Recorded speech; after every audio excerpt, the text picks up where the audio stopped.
Nós vivemos uma experiência fortíssima ali na Igreja Central de Angola. Foi muito bom. Mas no meio da semana,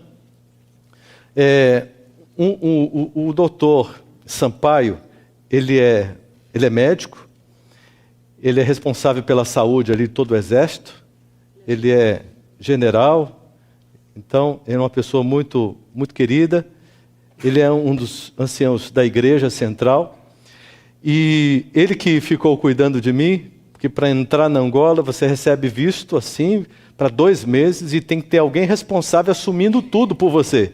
Então, visto de trânsito, né? Então, ele nos abraçou, nos ajudou, nos deu um apoio extraordinário. É um homem de fé, de um coração tremendo, alguém incrível. Aprendi muito com ele. Mas, no meio da semana, ele chegou para mim e disse o seguinte: existe um testemunho entre nós de um jovem chamado Gabriel. É mais ou menos assim. Ele falou muito, muito palidamente assim, deu um briefzinho muito superficial do testemunho dele, mas me chamou a atenção.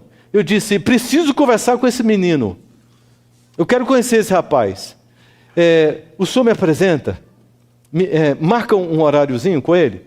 Esse Marco sim. Vou ligar para ele e marco com ele. Marcou para quinta-feira. Nessa quinta-feira, irmãos, sabe, eu fui pregar para um grupo de empresários lá na Angola, depois tivemos outras coisas.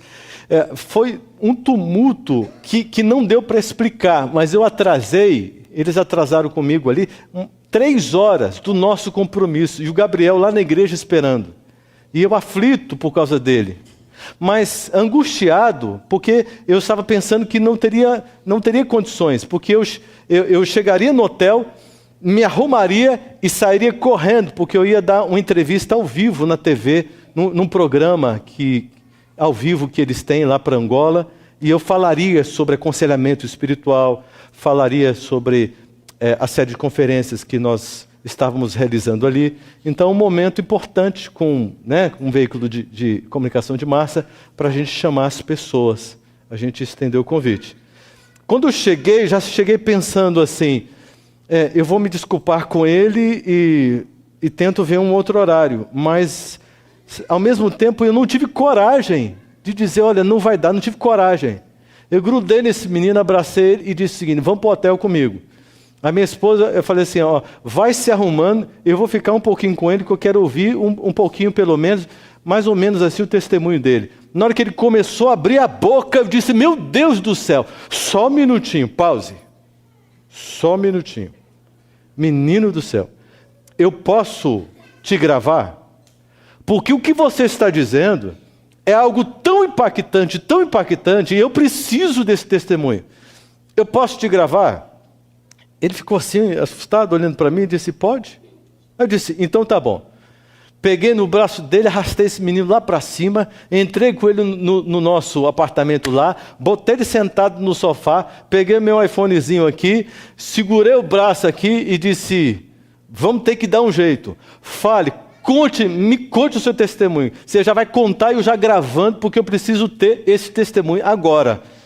Aí, segurei aqui, passei 1 hora e um quebradinho, com o braço assim, mas eu nem senti, irmãos, eu estava vibrando tanto, porque foi o testemunho mais forte que eu já escutei, que eu já ouvi na minha vida. Eu nunca aprendi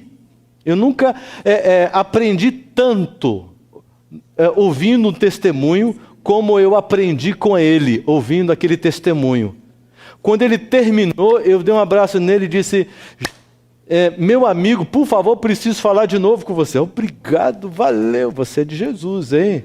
Você não é do super-homem não, você é de Jesus. Então, eu fiquei impressionado, irmãos. É uma coisa linda, maravilhosa. Fiquei entusiasmado demais. E é esse testemunho que eu quero contar para vocês agora, sem mais delongas. Quero contar para vocês. Bom, Gabriel. Quem é Gabriel? Nascido em Luanda, Angola, nessa data, 17/9/90. Um rapaz novo, né? 26, 27 anos, tá certo? filho e neto de feiticeiros. Ok? Preste atenção na origem dele. Escolhido para ser servo especial de Lúcifer. Lúcifer. De que forma? Sua mãe não podia ter filhos e consultou os espíritos. Fez uma consulta especial. E aqueles demônios, aqueles anjos, disseram para o casal: nós temos que consultar os nossos superiores para ver o caso. E damos uma resposta. E foram consultar e chegaram com a consulta já pronta. O próprio Lúcifer entrou no caso e disse: eu posso abrir a madre desta mulher, só que um filho é especial, dedicação absoluta, exclusiva para mim. É meu filho. E eles, obviamente, ficaram contentes e aceitaram de todo o coração. Ok, tranquilo, você escolhe, um filho é seu. Bom, ela ficou grávida, teve o filho, mas os espíritos chegaram e disseram: não é esse não, vai ser o próximo. Quando ela ficou grávida do próximo, do segundo filho, aí vieram recomendações especiais. Agora sim, sob toda a recomendação necessária, a mãe deveria ter um regime vegetariano estrito. Ok?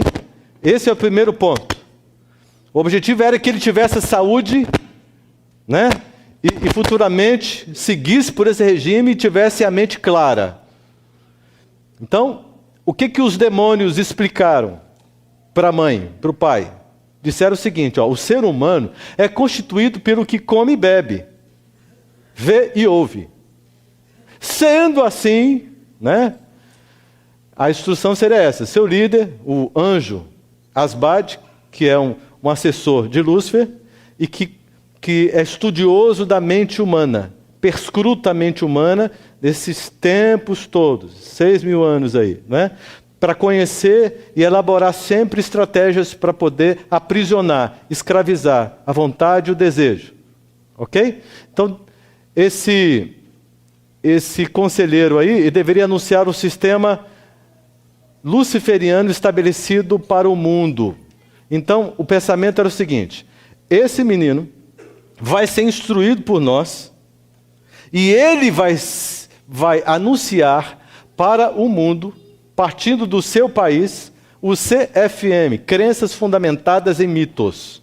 Vocês vão entender como é que funciona isso, irmãos. Gabriel dizia o seguinte: eu convivia com os anjos em suas diversas formas e manifestações. Desde que ele nasceu, ele enxergava os anjos. Então sempre foi uma coisa normal para ele, né? E para que tivesse uma mente clara e fria, teria que ser vegetariano, mas para ser frio de sentimento, deveria tomar um suco especial todo dia que continha sangue humano, colhido em sacrifício. Tá certo?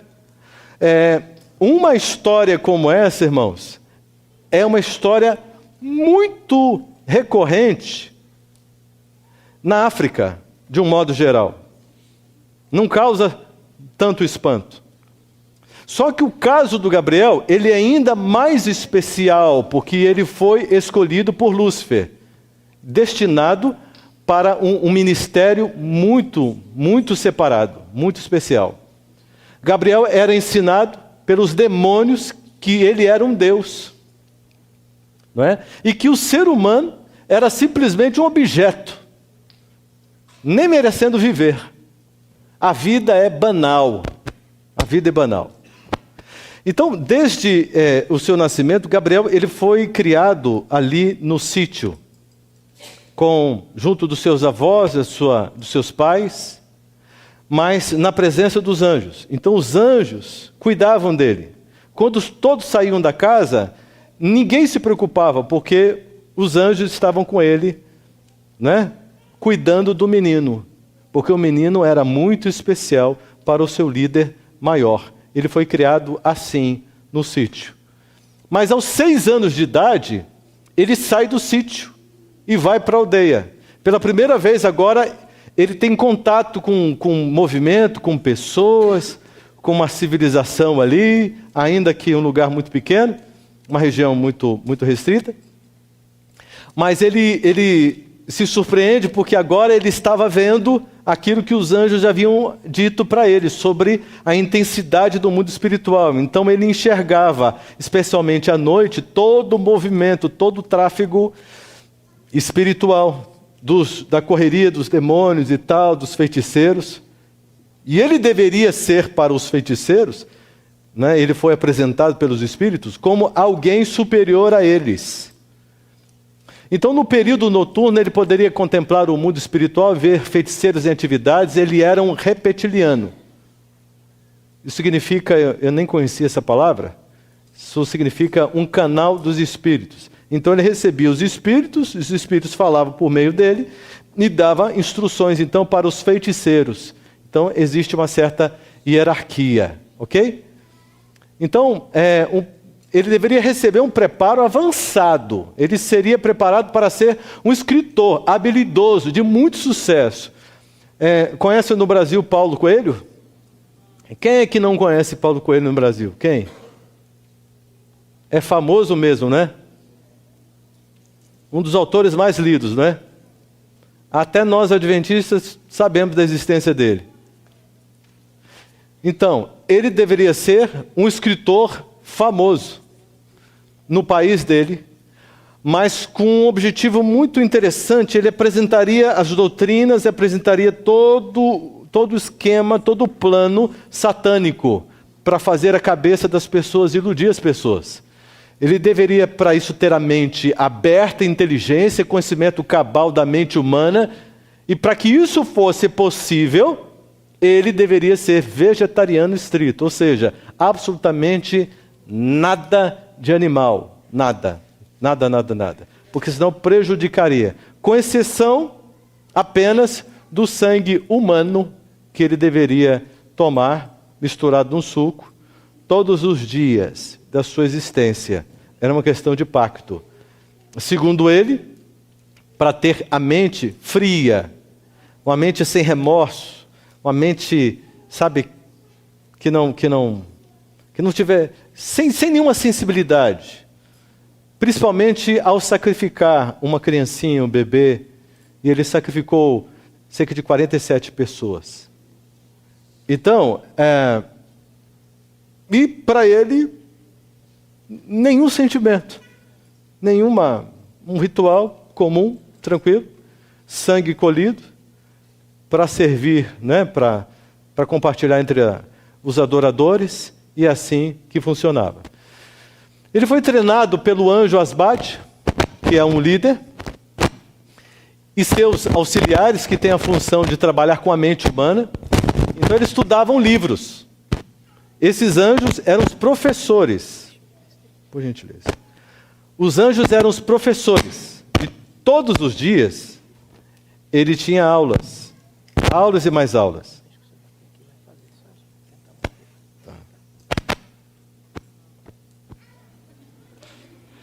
Todos os dias ele então... Não tem jeito. Deixa para lá. Hã? Pode? Você que sabe. Então tá bom. Tira o paletó? Ajuda? Tira o paletó? Talvez, quer tentar? Pode ser? Então vamos aqui. Olha só. Se tiver aí, tá bom. Então, olha só. A Bíblia foi apresentada para Gabriel. Os demônios estudaram a Bíblia para ele. Deram um estudo bíblico de acordo com o esquema deles. Eles não apresentaram todo o esquema do plano da redenção. Apresentaram um monte de coisas para que ele conhecesse e pudesse pensar em como criar contrafações, mitos, para desviar a mente das pessoas e neutralizá-las contra aqueles ensinamentos. Tá certo? E vários outros livros ele estudou com os demônios para criar esses sistemas, ok? Todos os sistemas se baseiam no santuário. É o que Gabriel dizia. Ele diz que Satanás, ele não foge 1 vírgula do santuário. Para ele, não há interesse em criar qualquer tipo de plano, de esquema, de mensagem, qualquer coisa que esteja fora do santuário. Então, ele puxa dos símbolos do santuário, puxa dessas verdades, desses símbolos, que apontam para Cristo e o plano de Cristo para salvar a humanidade, e cria sua contrafação. Então, observe, do santuário, quais coisas que vocês conhecem assim que ele usa? Tem morte de bode? Tem derramamento de sangue? Tem incenso? Não é? Já chegou no ambiente, aquele incenso, aquela coisa. Então, observe, todos os símbolos do espiritualismo, do ocultismo, e ajunta tudo, está tudo dentro aqui do santuário, só que numa contrafação. Eles produzem um mito, uma mentira, mas tem como base o santuário. Então nada foge do santuário. Essa é a doutrina mais importante da Igreja Adventista do Sétimo Dia. Por quê? Porque a Bíblia inteira, toda a profecia, converge para o santuário. Porque o santuário todinho é Cristo. A obra, o ministério, o caráter, a vida de Cristo, juntamente com a atividade do Pai e do Espírito Santo. Juntos, é a Trindade revelada. Então, tudo que a gente lê na Bíblia, você vai perceber que é o tempo todo dentro do santuário. O tempo todo. É por isso que é tão importante. E é por isso que é tão importante para Satanás e os seus anjos. Eles não fogem disso. E quem me falou isso foi o Gabriel.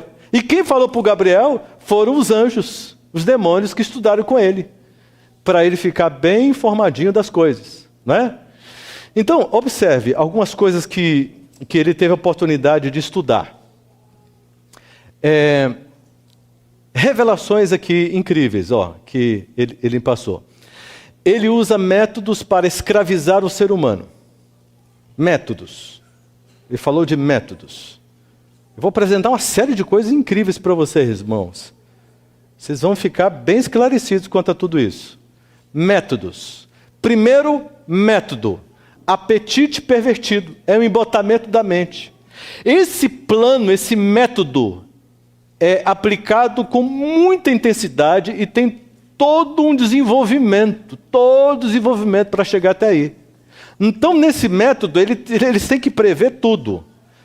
Né? Uma pessoa que não está ligada à fé, que não está ligada, né, ao cristianismo, etc., ele tem já um plano aí. Para um adventista do sétimo dia, ele já tem outro plano, para poder perverter o apetite e embotar a mente. Para ficar tudo morninho, bonitinho, tudo morninho, assim. E não reagir para nada. Porque aí não ameaça o plano dele. Então, ele tem que impor isso sobre as pessoas, no estilo de vida. Aí ele vai pegar de muitas maneiras e vocês vão entender. O segundo ponto é esse, a presunção, ênfase no Deus que há em cada um. Então, os demônios, com toda a cultura, com toda a comunicação de massa, com todos os ensinos, ele vem com tudo, colocando na nossa mente que há um Deus dentro de nós. Mas isso comigo não acontece. Não acontece? E quando diante de uma decisão, que você sabe qual é a vontade de Deus, sabe que Deus revelou isso, mas você faz diferente. Por que você faz diferente? Porque eu gosto. Eu gosto.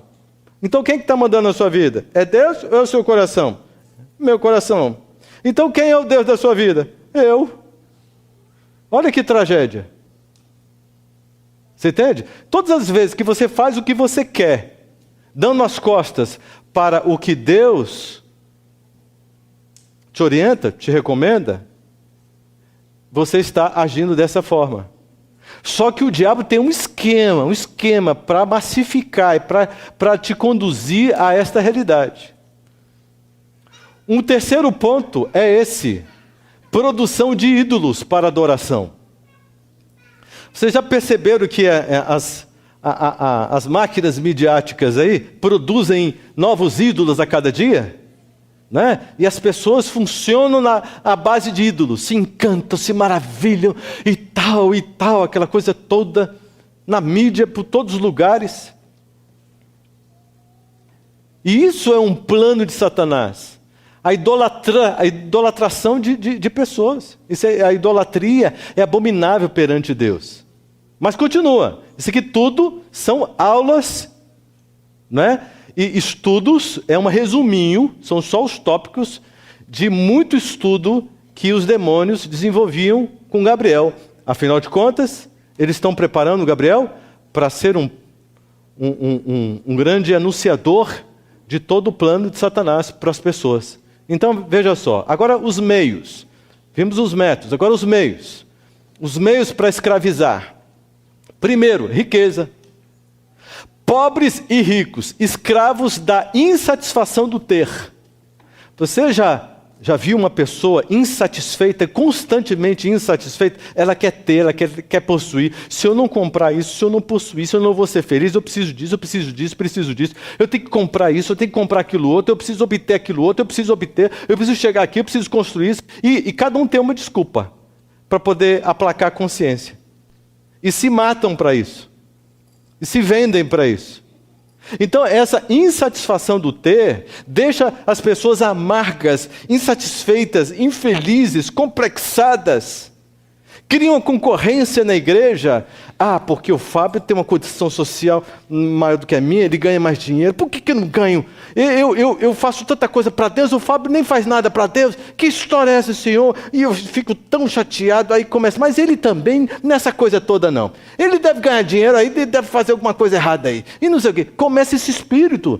Porque abrir o coração para o espírito de Satanás, a coisa começa, você perde o controle, porque você fica entregue. Você entrega os seus sentidos para Satanás. Então essa insatisfação do ter, desesperado, preciso ganhar, preciso trabalhar, preciso fazer, essa correria e tal, não tem nem descanso para o corpo e tal. Destrói o templo do Espírito Santo. Não consegue nem uma migalhinha de tempo para oferecer para Deus, nem isso. Só sobra o sábado para aplacar a consciência, vir para a igreja e diz que guardou o sábado, diz que sou adventista e está tudo certo. Está vendo como é grave? Isso aí, irmãos, eu não estou apontando uma situação daqui não, eu estou falando geral. Estou falando assim que ocorre de forma geral. É um dilema do mundo hoje, porque tem um esquema que enxerga isso e trabalha para que aconteça dessa forma. A moda é um modelo imposto que afeta a imagem de Deus. Você entende, irmãos? Então, quando você entra numa loja para você comprar uma roupinha, você tem que ver se tem coisa para homem. O que está ficando difícil é achar os negócios que seja para homem mesmo. Umas coisas diferentes, um negócio esquisito, irmãos. E você vê que um negócio não... Há um modelo aí que afeta a imagem de Deus. Nós precisamos prestar atenção. De como nós nos vestimos, de como nós nos portamos. Então há uma onda, alucinada mesmo, empurrando a humanidade para que perca cada vez mais a semelhança com Deus, não é? Então, terceiro ponto, a diversão. Mais tempo com as coisas e menos tempo com Deus. Secularização. E tem uma geração sendo preparada. Então, desde pequenininho, a criança já tem acesso a equipamentos que vão grudar na cabeça e fazer com que essa criança seja escravizada dos seus sentidos por isso, e a coisa vai crescendo, e quando você abre os olhos, você já não dá conta mais de resolver o problema. Você vê que o seu filho está completamente nas mãos de Satanás. O esquema é forte e funciona. E quem é bobinho fica olhando para ver o que vai dar, vai morrer de susto depois. Você entende? Tem um esquema forte, muito forte. Em todas as áreas do saber, das ciências humanas, existe um representante de Lúcifer. Em todas as áreas. Ele disse, prêmio Nobel e tal, ele falou um monte de coisa. Estou dando um resumo, senão a gente vai muito longe. Em todas as áreas do saber, tem um representante que foi instruído pelos demônios, que foi conduzido e domina a área. Existem alguns objetivos. Segundo ponto, 2 grandes profetas se destacam no mundo do ocultismo cristão e surgiram nesse século. 2 profetas respeitadíssimos e super conhecidos pelo ocultismo. E o primeiro é esse, estudadíssimo. Esse é o profeta, né, a profetisa mais estudada no mundo do ocultismo. Por quê? Porque tudo que ela fala é necessário que se faça uma contrafação urgente. Porque ela é a profetisa do arqui-inimigo. Se é a profetisa do arqui-inimigo, então temos que conhecer para a gente produzir coisas contrárias. Desde pequenininho, Gabriel foi apresentado a esta personagem aí, para conhecer essa personagem. E Gabriel, desde pequenininho, ouviu dos demônios o seguinte: o nosso arqui-inimigo, que é proibido falar Jesus, não pode usar o nome de Jesus, é proibido. Mas ele foi informado, porque ele precisava saber, porque ele tinha que ser um escritor esclarecido, conhecedor, que este arqui-inimigo tem essa profetisa, e esse arqui-inimigo tem uma igreja, que é dele, Igreja Adventista Sétimo Dia. Desde pequenininho. Ele nunca viu uma igreja adventista na vida dele. Mas os demônios apresentaram para ele Igreja Adventista Sétimo Dia, como sendo a igreja deste arqui-inimigo. Então, odeia esta igreja. Aliás, Gabriel foi ensinado a odiar o seu próprio nome, pelo significado do seu nome. Então, ele nunca foi chamado de Gabriel. Ele foi chamado de Gabloi, que significa anjo mau, ou anjo caído. Uma identificação direta com o ser que o assistia e o visitava pelo menos uma vez por mês para ter uma conversa com ele sobre as estratégias. Um dia, Gabriel, ele foi levado para a China. E lá na China, uma reunião mundial de todos os satanistas, elaborando as estratégias para que o plano seja imposto de forma ainda mais arrojada em todo o mundo.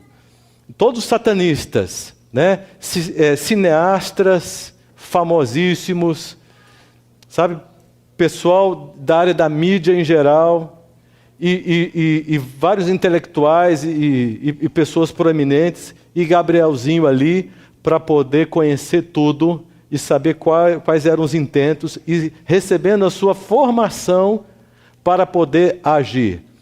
E Gabriel disse uma coisa assim, que uma das coisas que os demônios sempre primaram em causar guerras, e Angola sempre sofreu muito com estas guerras, e as guerras civis. Então, ele disse, Satanás despertava sempre partidos políticos sob a direção dele, mas para um ele dava tese e a outro dava antitese. Então vinha a luta, vinha a guerra, o ódio, né, a intolerância, e aí toda a sociedade sofria derramamento de sangue.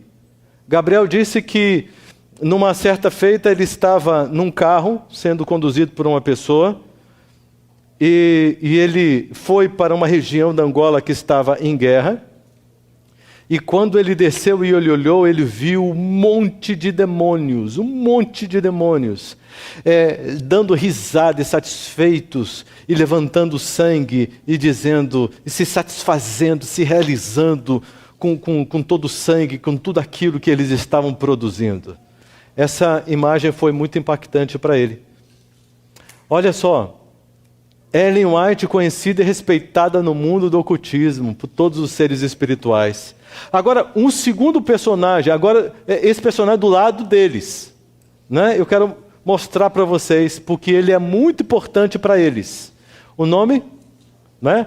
Aleister Crowley. 12 de outubro de 1875, ó, nessa mesma... Ocultista britânico, conhecido hoje em dia por seus escritos sobre magia, especialmente o Livro da Lei. Olha, ele trabalhou firmemente na contrafação. Você se lembra que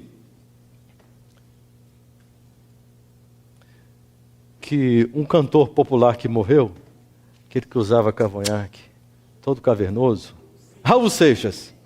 Raul Seixas usou várias letras deles. Isso, Paulo Coelho é discípulo. Então, Raul Seixas cantou muitas músicas com as letras aqui deste satanista. Então, olha só, o texto sagrado, né, e central da Telema, apesar de ter escrito sobre todos os assuntos esotéricos como a Cabala. Crowley também era mago, hedonista e crítico social. E muitas de suas façanhas, ele iria contra os valores morais e religiosos do seu tempo, defendendo a liberdade pessoal e espiritual, baseando a sua regra, né, de faz o que tu queres. Ó, esse cidadão foi o que colocou em prática o plano que Lúcifer criou, bolou, e que Gabriel teve que estudar a fundo, para entender todo esse processo e poder, então, entrar no Espírito. Olha só, este homem, né, iniciou essas revoluções, como crítico, etc. Uma grande influência industrial, tecnológica, social, inversão de valores, a mídia usada para compartilhar as doutrinas luciferianas, a sexual, 2 alvos. Primeiro, o sexo livre, né? Paz e amor, né? Maconha, não sei o quê, papapá, aquela coisa toda, e sexo, rock and roll, etc, etc. Mas até aí ainda estava muito no campo hétero, né? A próxima etapa seria homossexual. Será que eles já estão atingindo sucesso nessa próxima etapa? É isso que está acontecendo? Hã? O homossexualismo, essa prática, a indução a esta prática, é um trabalho dos demônios, se aproveitando de fragilidades emocionais e de distorções da imagem do Pai, que os próprios demônios criam também no coração da criança. Olha só, pela Revolução Industrial, a tecnologia e tudo, enfim, tudo isso está a serviço. Toda a mídia empurra o indivíduo para esta revolução, que continua. Drogas, legais e ilegais, a cada esquina por aí, não sei aqui, mas no Brasil, cada esquina tem uma boca que vende droga. Aqui é assim também ou não? Bom, o mundo está... a revolução religiosa, inversão de doutrinas, pacto satânico popularizado, música, tirar da razão e conduzir para a emoção, do racional para o emocional, arrebatamento de sentimentos. Irmãos, isso que eu estou colocando aqui, esse slide aqui e esse aqui, eu escrevi do jeito que o Gabriel me contou, me falou, me informou, daquilo que os demônios disseram para ele, repassando essas revoluções que o profeta lá, o Crowley, né, do maligno, foi usado para introduzir no mundo com sucesso. E o sucesso, ainda hoje, nós podemos observar facilmente, não é? Uma perguntinha. Olha só, será que isso aqui influenciou em alguma coisa no mundo cristão, na nossa igreja? Será que isso aqui também está influenciando? Será que essa revolução aqui também está influenciando? Será que essa revolução, essa e essa aqui também está influenciando alguma coisa? Ou nós estamos completamente livres? Respirando ares puros? Ou será que nós precisamos prestar atenção? Atividades satânicas, né? Olha as categorias. A trindade aqui, dos anjos maus. Primeiro, espíritos. Desculpa, foi um erro ali. Espíritos amigos. São aqueles que personificam. Sabe, ele aparece com uma voz, com um jeito, com a roupinha, com o cheiro, dizendo coisas que só você e ele sabia. Aquela pessoa que está aparecendo. E a pessoa acredita. Então são espíritos. Eu estava fazendo um funeral e uma mulher passando aqui, passando lá, passando, não sossegava. Depois eu fui perguntar o que aquela mulher estava falando. Ela estava dizendo, confortando a família. Não se preocupe, daqui a pouco nós vamos lá no centro e aí ele vai aparecer, nós vamos invocar, ele vai aparecer, vamos chamar, ele vai aparecer e aí vocês vão ver que ele está bem. Vamos conversar com ele. Não se preocupa, não chora não. São esses espíritos amigos aqui. É a nomenclatura que eles classificam. Tá certo? Para enganar. Vocês já leram aqui aquele livro, A Verdade sobre os Anjos, de Ellen White? Se você ler esse livro, anota esse nome para você ler depois. Se você ler esse livro, você vai ver realmente como reagir diante dessas manifestações. Anjos de guerra. Eles criam guerras entre famílias, amigos, sociedade, nações. São esses anjos de guerra. Eles atuam até no nível da igreja. Sabe quando uma família briga com a outra? Um irmão briga com a outra? Uma irmã briga com a outra? O que uma diz? Eu não vou pedir desculpa. Ela errou, ela vai ter que me pedir desculpa. Foi ela que errou? Estou em paz perante Deus. Aí a outra diz, quem errou foi ela. Se ela quiser, ela que venha pedir desculpa. Porque eu tenho certeza absoluta que eu estou bem, eu fui muito ofendida e eu sou até uma boa pessoa. Porque se fosse outra, eu tinha virado a mão na venta dela. Você vê a expressão fisionômica das pessoas, a atitude delas, como elas se projetam, como elas lidam com a situação. Elas são impregnadas, elas abriram o coração para esses espíritos, para sugestões desses espíritos, irmãos. É uma coisa muito fora, muito longe daquilo que Cristo apresenta. Olha só, opressores. Duas classes, os que trabalham em laboratórios e os encarcerados. Criam epidemias e fazem amalgamação da natureza. Não é? Esses que estão encarcerados, você encontra uma referência, Apocalipse 7. Deus dizendo, segura os 4 cantos da terra. Uma referência aos 4 pontos cardeais. Para que não destruam, até que sejam selados os servos de Deus. Até que o selo seja colocado. Para que eles não destruam a terra. Né? Segura os ventos aí. É uma ordem de Deus. Porque são seres terríveis. Terríveis. E eles estão atuando. E nós podemos ver claramente as consequências de tudo isso. Graças a Deus, pelos anjos de Deus. E vamos saber algumas coisas sobre isso também. Ele me falou que tem 2 grupos de pessoas. Tem os mortos-vivos e os vivos. Ele foi muito enfático quando ele apresentou isso. Porque foram os demônios que disseram para eles, olha, quando você vê um morto-vivo, ele está nas nossas mãos. Nós podemos tocar. Nós podemos colocar um mal sobre eles. Podemos colocar um câncer, podemos colocar uma doença, podemos colocar dores. E podemos tirar. Ele está sob nosso domínio. Por quê? Porque este morto-vivo, ele só está vivo, respirando. Mas ele está condenado. Sob a condenação ele está morto. Está morto.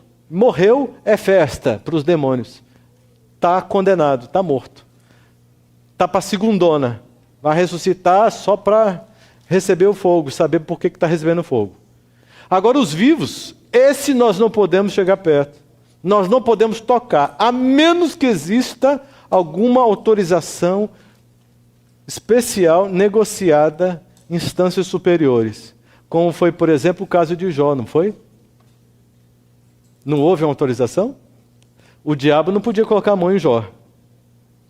Mas Deus autorizou com um objetivo. Primeiro objetivo de salvar Jó. Segundo objetivo de evitar, quem sabe, que algum coração de seres não caídos pudesse, ser influenciado ou encantado pela argumentação de Satanás. Porque ali eles viram a luta do grande conflito, desvendado diante deles. Não é? E o terceiro motivo é para poder nos transformar e nos ajudar hoje. Porque olha só o benefício do livro de Jó. Certo? Inclusive foi o livro de Jó que converteu, eu tenho essa impressão no meu coração, que converteu e ensinou para ele, deu toda a estrutura teológica necessária para Moisés, lá em Midian. Tanto é que Moisés acabou escrevendo, porque ele disse, a humanidade não pode ficar sem isso. E o Espírito Santo inspirou a escrever. Foi o primeiro livro da Bíblia. Jó. Não é? Então, os vivos são os cobertos pela graça. Eles estão vivos e estão vivos mesmo. Estão vivos e vivos eternamente. Eles não morrem, eles estão vivos. Morte no sentido de morreu, está condenado à morte eterna. Mas se morrer, apenas dorme, porque ele vai ressuscitar e vai viver. Então eles estão vivos. Olha só que conceito, eu nunca parei para pensar dessa forma. Mas os demônios ensinaram Gabriel dessa forma. Incrível, né? Ele se mantém em Cristo. Não é? Olha só, 2 grupos de pessoas. Quando um ser rejeita Deus, os demônios o reclamam imediatamente. Entretanto, a intercessão cria resistência. Você tem um filho que se rebela contra Deus. Eu não acredito mais em Deus. Eu sou ateu. Eu sou não sei o quê. Papapá, aquela coisa toda. A sua intercessão cria uma resistência e um controle pela misericórdia de Deus, atendendo a sua oração, mediante a atuação direta do Espírito Santo naquele coração, porque você está pedindo. A oração intercessora é fortíssima. Fortíssima. Ô, Osés, daqui a pouco você entra.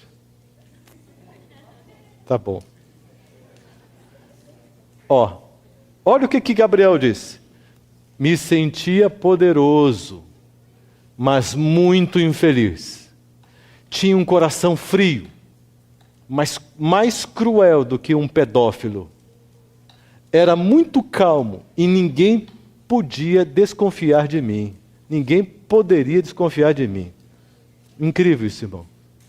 Mas Gabriel começou a pensar. Quem eu sou e para onde eu vou? Ele se sentia escravo, ele não podia escolher, não podia pensar, não podia decidir, não podia fazer nada do que ele quisesse. Ele estava plenamente a serviço de Satanás e seus anjos. Ele não tinha personalidade, ele não tinha escolha, ele não tinha nada. Ele só fazia o que o diabo queria. Ele se sentia escravo. Ele diz, eu vi pessoas em todo o mundo, reis e autoridades, que pertenciam a Satanás. Uma pessoa sozinha não sai viva do pacto. Ele não tinha essa compreensão, somente pelo poder de Deus. Ele disse isso depois, né? Mas ele dizia, eu nunca vi uma pessoa quebrando o pacto que fez com Satanás, saindo viva. Então ele não conhecia outra possibilidade. Depois que ele ficou sabendo sobre esta possibilidade de sair do pacto. Era proibido anunciar o nome e fazer perguntas sobre a verdade.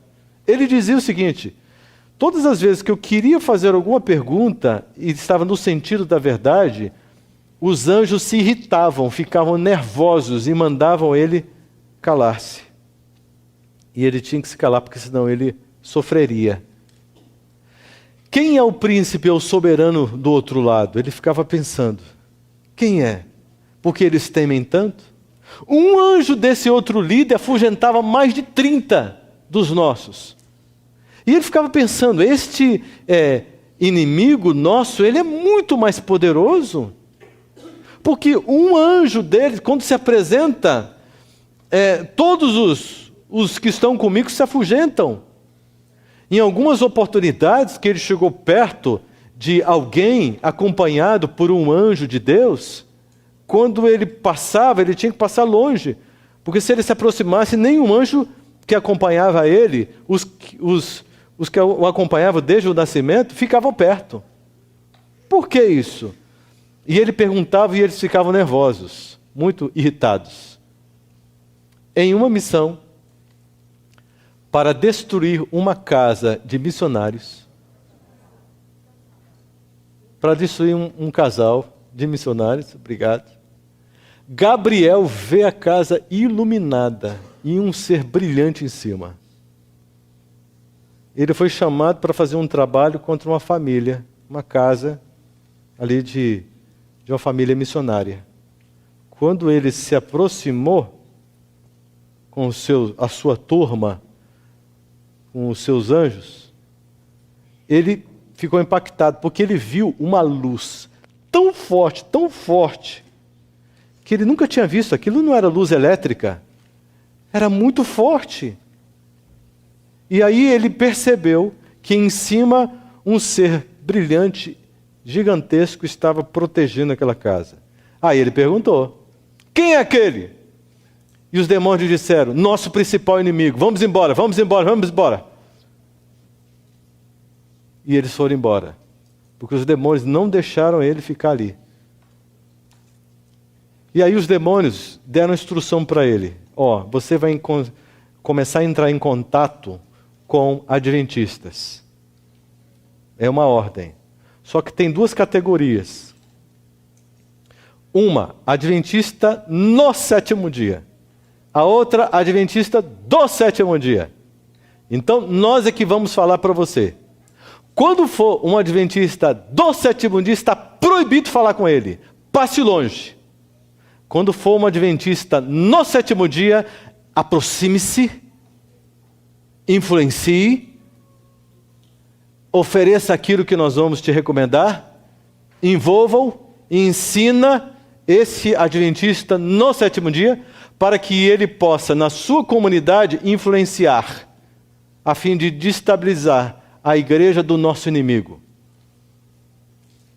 O que vocês acham disso, irmãos? Incrível, não é? Incrível. A partir do próximo slide,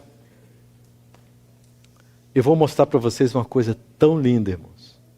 Tão linda. A partir do próximo slide, vocês vão ver só o poder de Deus. Cristo, Cristo, Cristo, Cristo, Cristo. Eu não estou aqui para falar do diabo. Alguém está me entendendo mal, por gentileza? Eu não estou aqui para falar do diabo. Nem para que para que ninguém tenha medo dele. Porque não há motivos. Se verdadeiramente estamos em Cristo. Glórias a Deus. Amém. Amém. Para quem chegou agora, ou depois que eu apresentei o personagem aqui que nós estamos contando o testemunho, então eu vou te falar. Gabriel, ele filho de feiticeiros, né? Neto de feiticeiros, ele foi escolhido por Lúcifer para ser um escritor de sucesso, aonde ele divulgaria todos os intentos, né, do seu reino, do seu Senhor. E ele então teve que passar por um treinamento que os anjos maus deram para ele. Então, nós estamos descrevendo, já contamos aqui os detalhes de vários aspectos que ele teve que estudar. Vimos estratégias, revoluções que Satanás elaborou para aprisionar a humanidade e conduzi-la ao mal e ao pecado. Finalmente, estamos num momento em que Gabriel, ele começa a pensar: mas por que nem o nome deste inimigo nosso eu posso falar? Mas esse inimigo é muito mais forte do que Lúcifer. Um anjo dele, quando ele se apresenta, 20, 30 dos que estão comigo, eles saem, eles fogem. Mas o que está acontecendo? Por que eu me sinto tão deprimido? Por que eu não tenho paz? Por que eu sou um escravo? Tenho tantas promessas deles, mas nada se realiza. Eu sou alguém usado por eles o tempo todo. O que está acontecendo comigo? Esse inimigo tem uma profetisa que nós precisamos estudar para fazer tudo diferente. Esse inimigo tem uma igreja, tem membros dessa igreja que eu não posso entrar em contato, outros membros que são fracos, estes eu posso entrar em contato para influenciá-los, mas não posso nem entrar nesta igreja. O que acontece? O que acontece? Ele está confuso, ele está impressionado com essas coisas que ele está constatando na vida dele, na história dele.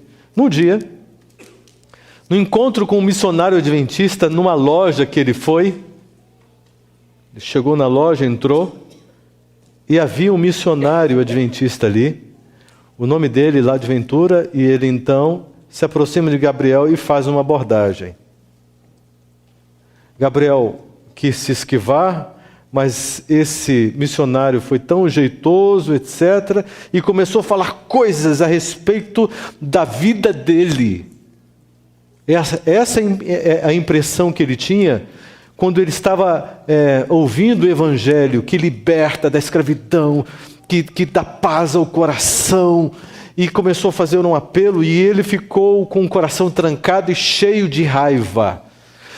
Gabriel, nesse momento, começou a pensar: ele não sabe com quem ele está falando. Eu vou ensinar para ele. E ele, então, tentou buscar ali apoio dos seus anjos e não tinha nenhum com ele. Uma situação incomum. E ele ficou vulnerável. E teve que escutar sobre esse Jesus que é a liberdade. Simplesmente eles não apareciam, os demônios, ele ficou completamente desarticulado.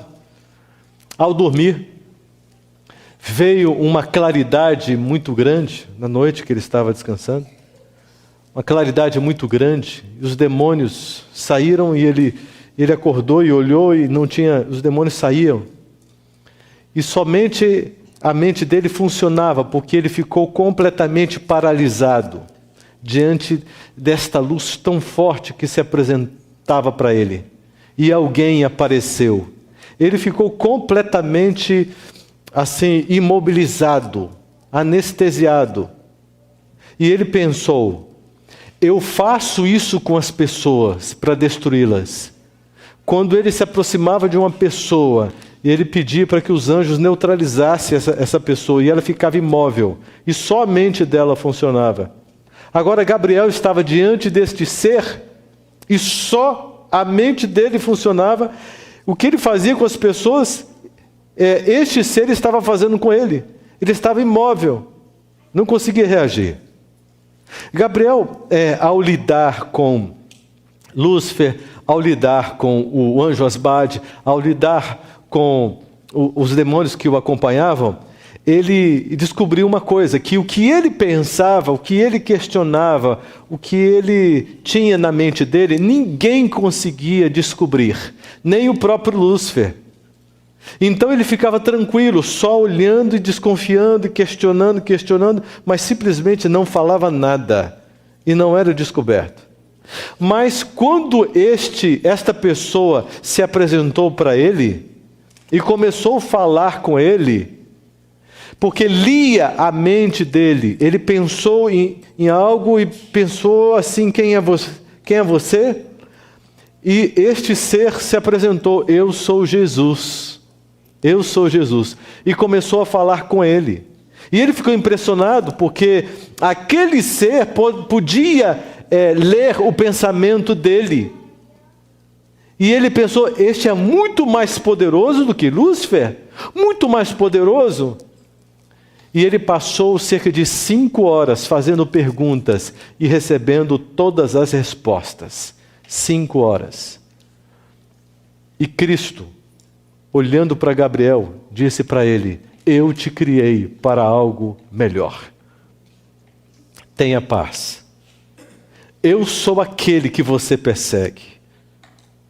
Contou a história da redenção e seguiu até a sua morte de cruz. Depois falou sobre os mundos não caídos. Gabriel disse: eu experimentei a paz pela primeira vez. Jesus falou para ele: eu só estou aparecendo para você porque você me chamou. Porque todas as vezes que você pediu paz, pediu liberdade, eu sou a paz, eu sou o seu libertador, você estava me chamando, é por isso que eu estou aqui.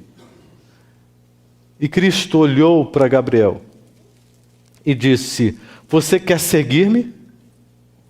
Eu não te darei o que lhe foi prometido pelos demônios, mas te darei a vida eterna. Gabriel, neste mundo você vai sofrer, mas eu estarei com você. Gabriel disse que Satanás, o Lúcifer, lhe prometeu tantas coisas incríveis, tantas coisas, sucesso, poder, dinheiro, tantas coisas. Ele estava sendo preparado para ser alguém com muita influência, com muito poder, com muita força, com domínio. O ego dele estava sendo construído nessa direção. Observe o que Cristo está prometendo. Não te darei o que os demônios te prometeram. Você vai sofrer, mas eu te darei, eu estarei com você. Que coisa maravilhosa, irmãos. Gabriel lançou-se no chão, pediu proteção e disse: se o Senhor proteger a minha vida, eu quero quebrar o meu pacto, o pacto que eu tenho com o teu inimigo. Se o Senhor me proteger, eu vou te servir para sempre. E Gabriel, se lançando no chão, disse para ele: eu sou teu escravo, faça uso de mim, eu quero te servir, eu sou teu escravo, por favor, me aceite.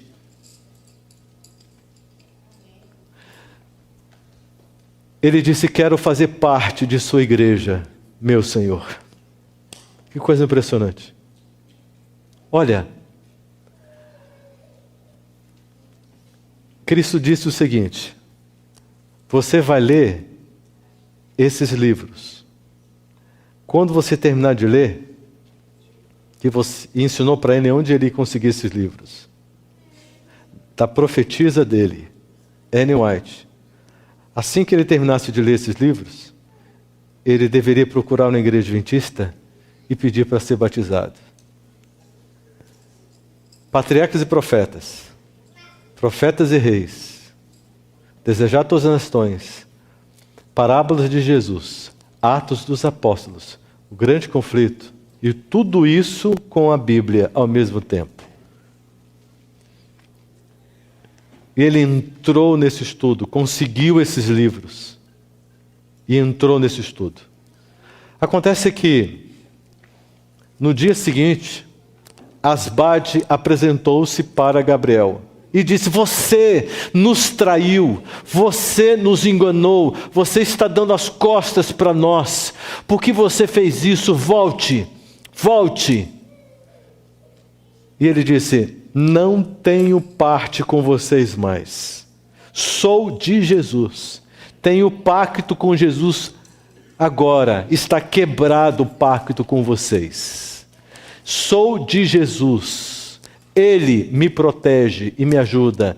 E saia daqui no nome de Jesus. Asbade imediatamente saiu. Irmãos, vocês estão observando a força de Deus? O poder de Deus? Quando Cristo obteve a sua vitória na cruz do Calvário, acabou o domínio de Satanás desse mundo. Ele só domina onde ele é convidado ou ele é permitido, autorizado. Quando ele não é autorizado, ele não tem capacidade, não tem força, não tem poder, não tem condições para entrar e para dominar. Não tem. Não tem. Então, nós não temos motivo para temer o maligno, a menos que estejamos afastados de Deus. Porque sem Deus, nós somos vulneráveis e somos muito mais fracos do que principados e potestades do maligno.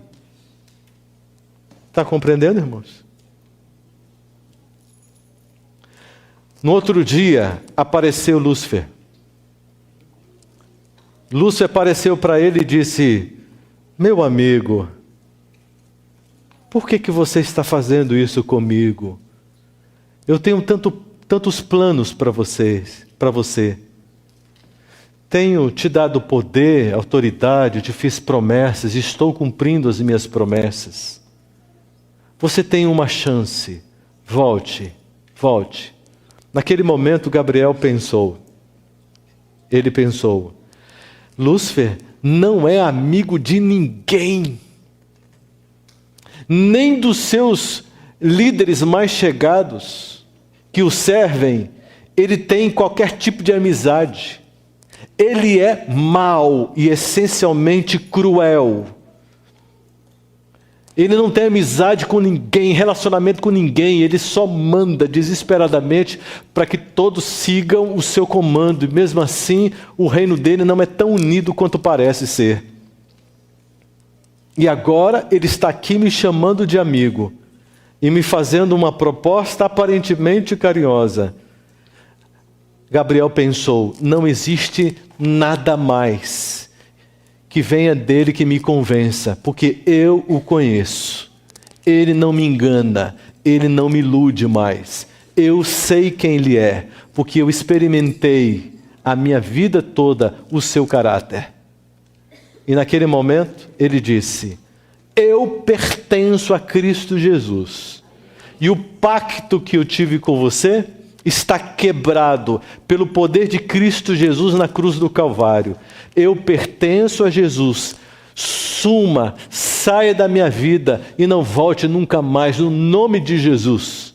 Satanás então olhou, virou as costas e disse: tudo bem, mas você morrerá. E sumiu. O próprio Lúcifer não pode suportar a presença de alguém que se entrega para Jesus Cristo e o serve. Nem Lúcifer, o mais poderoso dos demônios, consegue suportar e resistir e minar o poder de Cristo Jesus. Cristo Jesus é poderoso. Cristo Jesus ele é o vencedor nessa batalha. Ele é o grande Miguel que se levanta para socorrer os seus filhos. Na mesma proporção que Gabriel teve de oportunidade com Satanás, na sua ignorância, o Senhor Jesus o trabalhou para lhe dar o mesmo crédito do que o débito que o diabo gerou na vida dele. Olha só, novamente a relação. Manifestações sobrenaturais, um crédito sobrenatural. Salvação, vida eterna. Irmãos, olha só, esta é a frase forte que eu quero que você saia daqui pensando em seu coração. O que Cristo Jesus disse para Gabriel: eu te criei para algo melhor. Querido, pense. Deus te criou para algo melhor. O que você tem vivido? Como você tem vivido? Quais são os seus valores? Quais são as suas prioridades? Você está construindo o quê? Está em busca de quê? Quais são os seus objetivos? Aonde você quer chegar? Qual é a construção que você está fazendo? Você está planejando o que para a sua vida? O quê? O quê? O quê? Correndo atrás do vento? Cristo Jesus se apresenta hoje, aqui para você. Assim como se apresentou para Gabriel, claro que para nós de forma espiritual, aqui diante do nosso coração, para lhe dizer: eu te criei para algo melhor. Eu não criei você para ser uma pessoa comum. Esqueça vidinha comum, como qualquer pessoa que nasce e morre nesse mundo. Eu não te criei para uma vida comum, para ser uma pessoa comum, como qualquer outra. Eu te criei para algo melhor. Pense nisso. Eu te criei e te elegi para você ser o meu servo. E quando nós nos colocamos diante de Deus como servos, Ele nos abraça, olha para nós e nos chama de filhos. Dá para entender isso? Nós nos apresentamos para Ele como servos. E Ele olha para nós e diz assim: eu não chamo mais você de servo, eu chamo você de amigo. De amigo. Porque um senhor não conta para o seu servo que vai no coração dele, mas eu quero relacionamento com você. João 15, verso 16. Eu quero me relacionar com você, então eu vou chamar você de amigo, porque eu quero compartilhar o meu coração com você. Você se apresenta como servo e eu te chamo de amigo. Quando nós nos apresentamos como escravo, Ele nos abraça e nos chama de filhos. Filhos por adoção. Romanos 8,14. Todo aquele que anda no Espírito, que tem esta unção especial, é chamado de filho, filho de Deus. Deus te criou para algo melhor. Deus não te criou para uma convivência na Igreja Adventista Sétimo Dia, no padrão de um laodiceano. Deus não te criou para isso. Existe algo melhor para você. Deus está preparando você, quem sabe, possivelmente, para fazer parte dos 144 mil. Quem sabe Deus está te chamando para ser um mártir.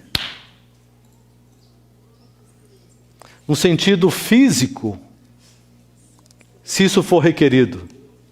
Mas ninguém verá a glória de Deus se não for um mártir no coração, sem ter morrido para o eu e para a carne. Eu te criei para algo melhor. Eu te criei para ser luz. Eu te criei para ser sal para a terra, para as pessoas, a humanidade. Eu te criei para um ministério, para uma missão. Você tem um chamado. Um chamado. Você sabe qual é o seu chamado?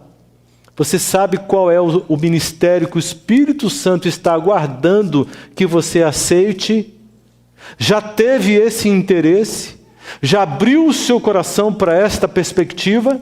Ou você acha que é uma pessoa que foi destinada para ter uma vida comum, como qualquer outra nesse mundo? Ou como um membro qualquer, de uma igreja cristã qualquer? Não. Você foi criado para algo melhor, para algo superior.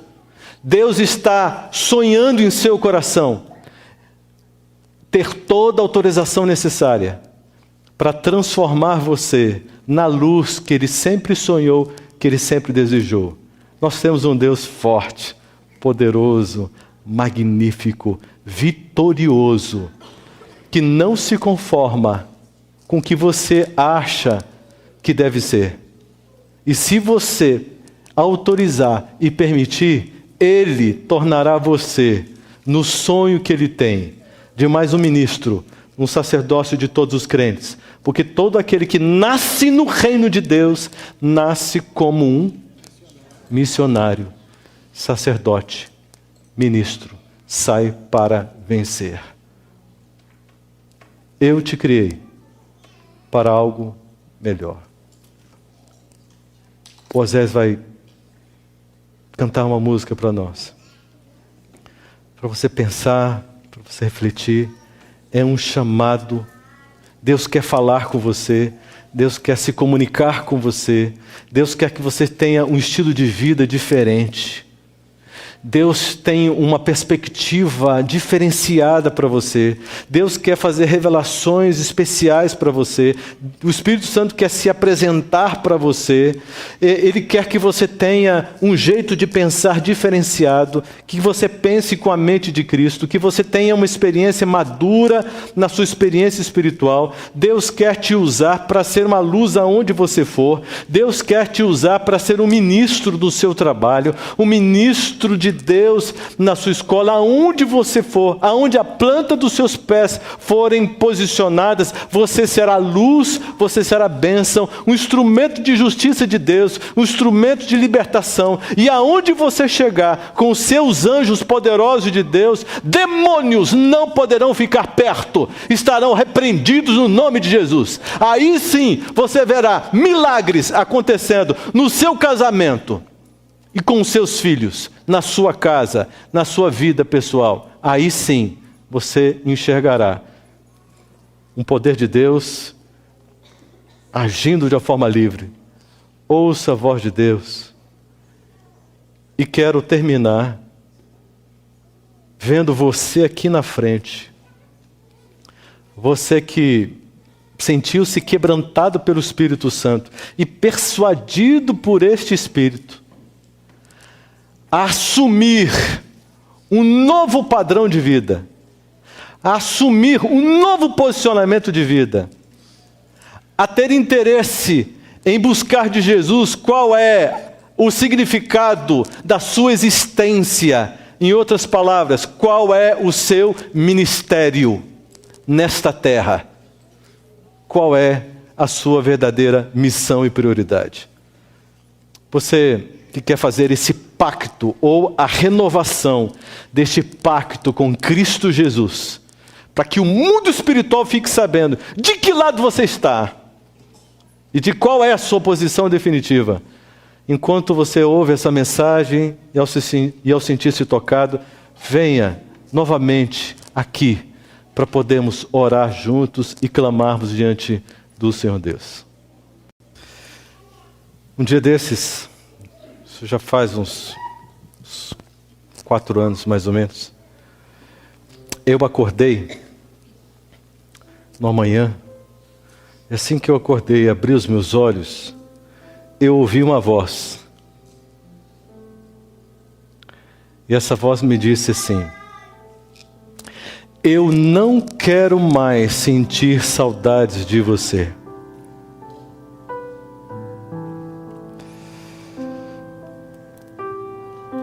Correndo para cá e para lá, pregando o evangelho, dando estudos para as pessoas, cuidando da igreja, me envolvendo na atividade religiosa, etc. Sabe?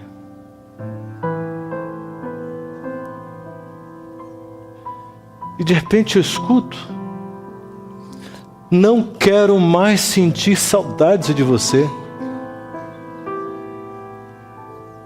Irmãos, eu me ajoelhei e pedi perdão, misericórdia para Jesus. Nós somos criados para o relacionamento e Deus não abre mão disso. O tempo todo buscando reatar este relacionamento, esta intimidade. Esse é o sonho de Deus, essa é a vontade de Deus, Ele não desiste disso. Ninguém tira isso da cabeça de Deus, de ser o seu melhor amigo, o meu melhor amigo. Intimidade, Deus quer isso, porque para isso nós fomos criados. Esta é a razão da nossa existência.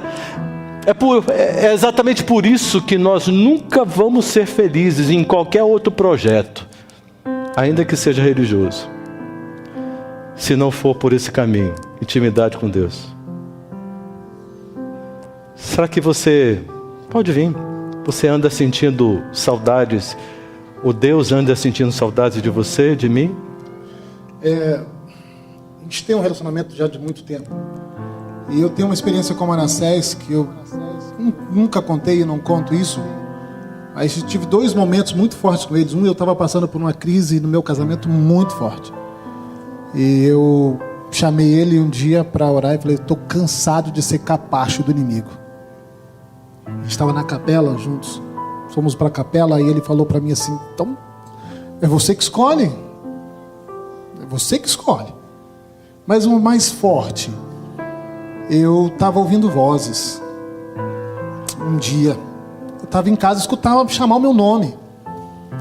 E eu estava no processo de buscar, de orar. E eu comecei a orar e eu começava a escutar, me chamar, falar meu nome, assim, com todas as letras. E eu comecei a ficar com medo. E eu falei: Manassés, tem um negócio estranho acontecendo comigo. Estou escutando vozes. Escutando vozes lá em casa, eu estou sozinho lá, estou escutando me chamar, eu estou com medo. O negócio está ruim. Ele falou assim: então ora. Cada vez que você escutar, sentir, ora. Eu falei: vai passar? Ele falou assim: ora. E eu fui orar.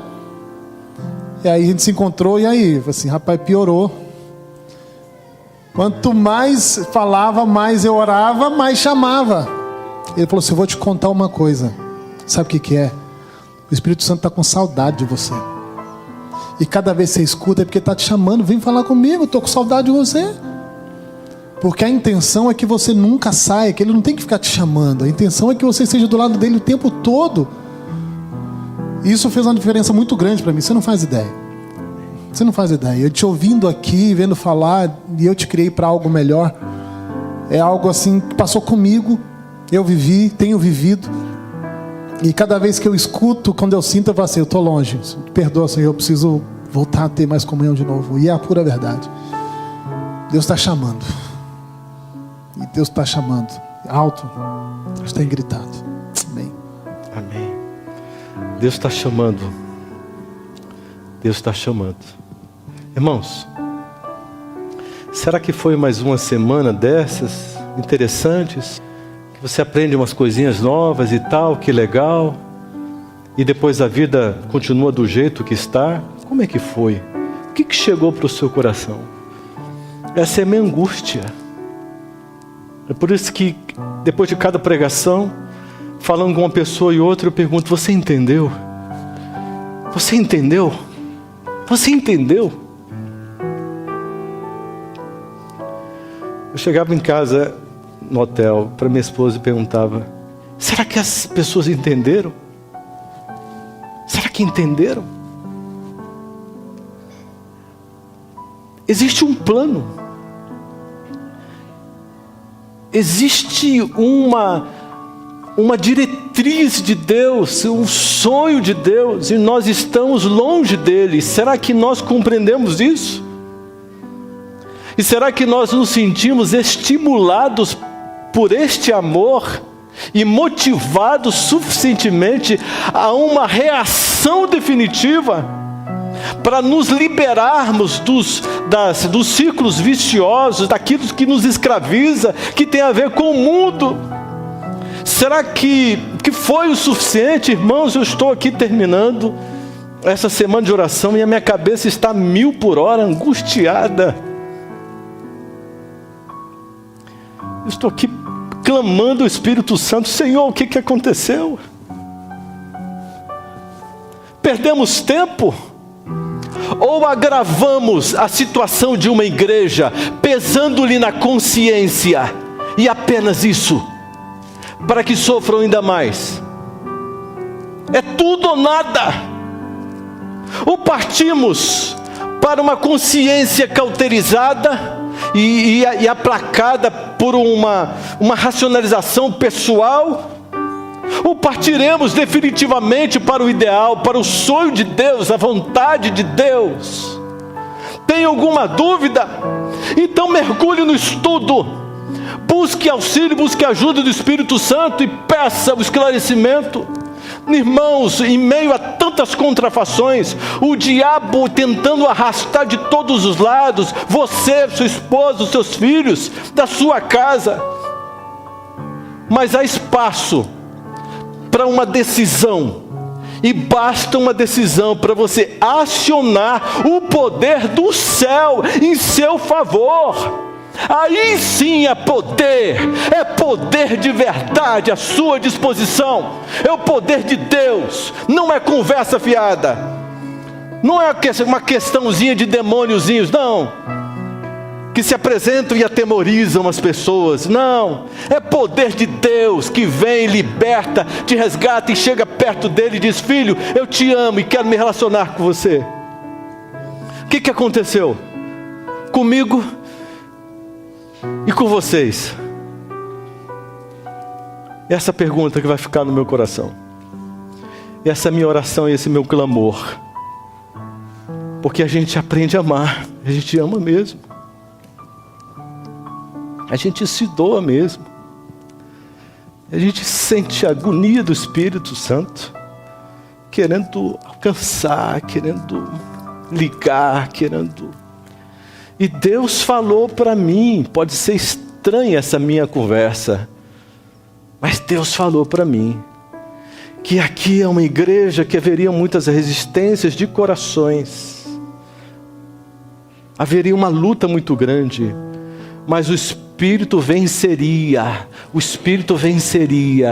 e eu confio nesta palavra, porque só assim que eu posso sair daqui com a cabeça mais tranquila, confiando na promessa do Senhor Deus, porque se não fosse essa promessa, eu não sei como eu sairia daqui, porque pesa uma responsabilidade tremenda, para aquele que traz a palavra, tão indigno e miserável quanto eu sou, no alto da minha incompetência pessoal, chegar aqui e fazer um convite ao Evangelho,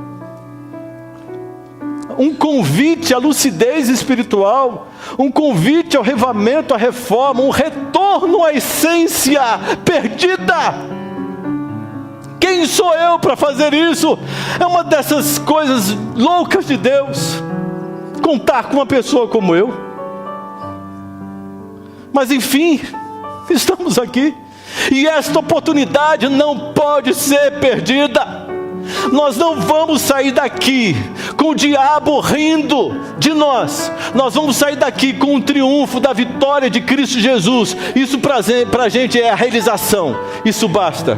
Porque eu quero ver uma história de uma igreja, juntamente com esse pastor querido, tocado por Deus, homem de Deus, separado por Deus, para cuidar de vocês, para dar apoio espiritual para vocês, como tem feito e fará cada vez mais. Eu quero chamar minha esposa aqui para orar comigo, e nós vamos orar. Me presta o microfone. Minha esposa vai fazer uma oração de bênção, e eu vou concluir no nome de Jesus.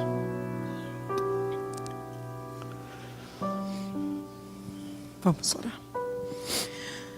Pai, eu faço as minhas palavras as mesmas do meu esposo para essa igreja.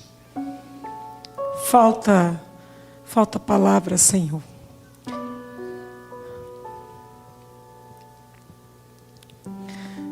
Para expressar o que vai aqui dentro.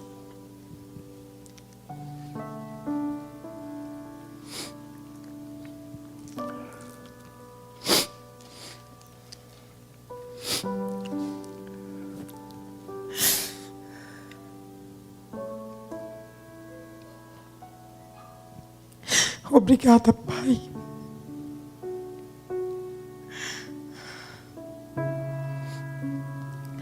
Não pelas emoções, mas pela manifestação do Teu Espírito. Amém, Pai. Senhor, a esperança é muito grande, minha e do meu esposo, de que essa igreja ressuscitou. De que essa igreja compreendeu a sua mensagem, o seu carinho, o beijo e o abraço de Cristo Jesus. Um Deus preocupado, tão ansioso, tão angustiado, como o Senhor estava com os discípulos, que eles não entendiam o que ia acontecer. E eles dormiram. Senhor, essa cena sempre vem à minha cabeça, porque é o nosso estado de Laodiceia. E ninguém aqui, a partir de mim, pode dizer que não é Laodiceia. Mas o nosso estado de Laodiceia não precisa permanecer. Amém, Senhor Deus. A escolha minha, a escolha nossa, de tirarmos esse estado da nossa vida. Verdade, Senhor. Seremos a última igreja. Isso é profético. Somos Laodiceia por Apocalipse, escrito, inspirado por Ti, Senhor. Amém. João escreveu isso. Como negar e tirar isso? Mas podemos negar tudo que o mundo contém, tudo que ele tem para nos destruir. O Senhor mesmo disse, Cristo Jesus, disse para os seus discípulos, olha, eu não peço que os tires do mundo, mas o mundo saia de vocês. Amém. Jesus nos deu a vida eterna, promessa maravilhosa. Se o Senhor cumpriu tudo até aqui, as penúltimas páginas da Bíblia, só faltam elas para acabar com esse mundo. Então aumenta a nossa fé, Senhor. Como aquele homem que pediu para aumentar a fé, aumenta a minha e a fé de cada um aqui. Restaura a vontade imensa, a fome de paz, fome de pão da palavra, fome de amor, fome de perdão, fome de Cristo Jesus. Senhor, alimenta a nossa alma. A gente precisa disso, Pai, a partir de mim.